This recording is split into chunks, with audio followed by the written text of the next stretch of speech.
Shalom. Good morning to all. ప్రియులారా, పరమ తండ్రి మనని ఆయన యొక్క జీవంగలిగిన వాక్యము చేత మనల్ని జీవింపజేస్తున్నాడు. ఆయన సన్నిధిలోని ఆశీర్వాదాలతో మనం నింపుతున్నాడు. ఆయన సన్నిధిలోని మేలుల చేత ఆయనే మనల్ని తృప్తిపరుస్తున్నాడు. మనకు ఆయన రక్షణ కీడం అందించి మనం నడిపిస్తూ వస్తుంటున్నాడు. ఎంత ధన్యులము చూడండి. ఆ పరమ తండ్రి యొక్క ధన్యతను పొందుకుంటున్నాం. కాబట్టి ఆ ధన్యతను కడవరకు కాపాడుకుందాం. ఆ సర్వోన్నతుడు తన సన్నిధిలో నుంచి ఆశీర్వాదాలు మీ మీద బహుగా కుమ్మరించునుగాక. ఆయన దీవెనతో మిమ్మల్ని నింపునుగాక.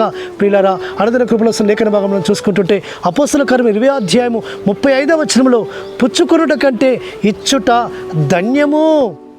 ప్రియులారా, ఈ భూమి మీద చాలామంది కూడా పుచ్చుకోవాలని చూస్తుంటారు. ఇతరుల నుంచి ఏమి వస్తుందా, ఏమి పొందుకోవాలా, ఏమి నేను తీసుకోవాలని ఆలోచిస్తుంటారు. కానీ పరిశుద్ధులైన వారు, పరిశుద్ధ రక్తంతో విమోచింపబడిన వారు, ఆ పరిశుద్ధిని సేవిస్తున్నవారు, ఆ సర్వోన్నతుని యొక్క మనసును కలిగిన వారు, సర్వోన్నతుని యొక్క ప్రేమ గుణం కలిగిన వారు ఏం చేస్తుంటుంటారంటే వారి యొక్క చేతులు వారి గుప్పిలు విప్పి వారి చేతులు సహాయం చేస్తూ వస్తుంటుంటాయి. ఇతరులకు మేలు చేస్తూ వస్తుంటుంటాయి. కాబట్టి ఇతరులకు ఇస్తుంటుంటారు. ఇతరుల అవసరతల కొరకు వారి యొక్క ధన సమృద్ధిలో నుంచి ఇస్తుంటుంటారు సుమా. కాబట్టి పుచ్చుకునుట కంటే ఇచ్చుట ధన్యత.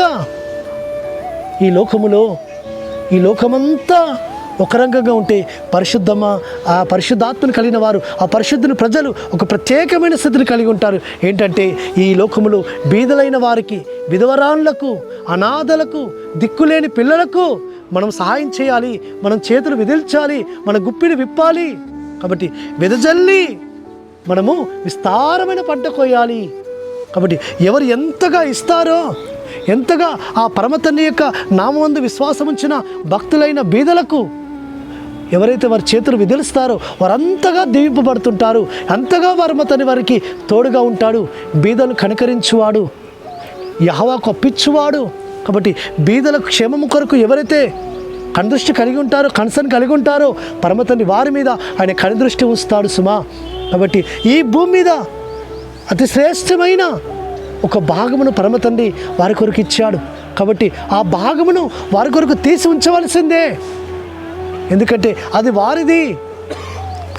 కాబట్టి పుచ్చుకొనుట కంటే ఇవ్వాలి. మనము ఇచ్చడము ద్వారా పరమతండ్రిని మనము ఒక గొప్పగా మనం ఆరాధించిన వారం అవుతాం. ఆయన ఆజ్ఞకు లోబడిన వారం అవుతాం. ఆయన గణపరిచిన వారం అవుతాం. ఈ భూమి మీద అట్టి విధంగా పరిశుద్ధాత్మతని మనల్ని అనేకులు ఇచ్చేవారిగా ఉంచునుగాక. ఆమేన్. ప్రార్థన చేసుకుందాం. పరలోకమందున్న మా తండ్రి, సర్వోన్నత సర్వాధికారి, పుచ్చుకొనుట కంటే ఇచ్చుట ధన్యత అన్నావు నాయన. ఆ ఇచ్చేవారికి మేము ఉండడానికి సహాయం చేయమని ప్రార్థిస్తూ మారుషకుడు, విమోచకుడు, నజరేయుడైన యెహోషువ మెస్సియా అతి పరిశుద్ధమైన నామమున స్తుతించి ప్రార్థించి వేడుకుంటున్నాము తండ్రి. ఆమేన్. సర్వోన్నతుడు సర్వాధికారిని యెహోషువ మెస్సియా కృపా కనికరము నిరంతరం తోడుగా ఉండి ఆయనే మనం బలపరచునుగాక.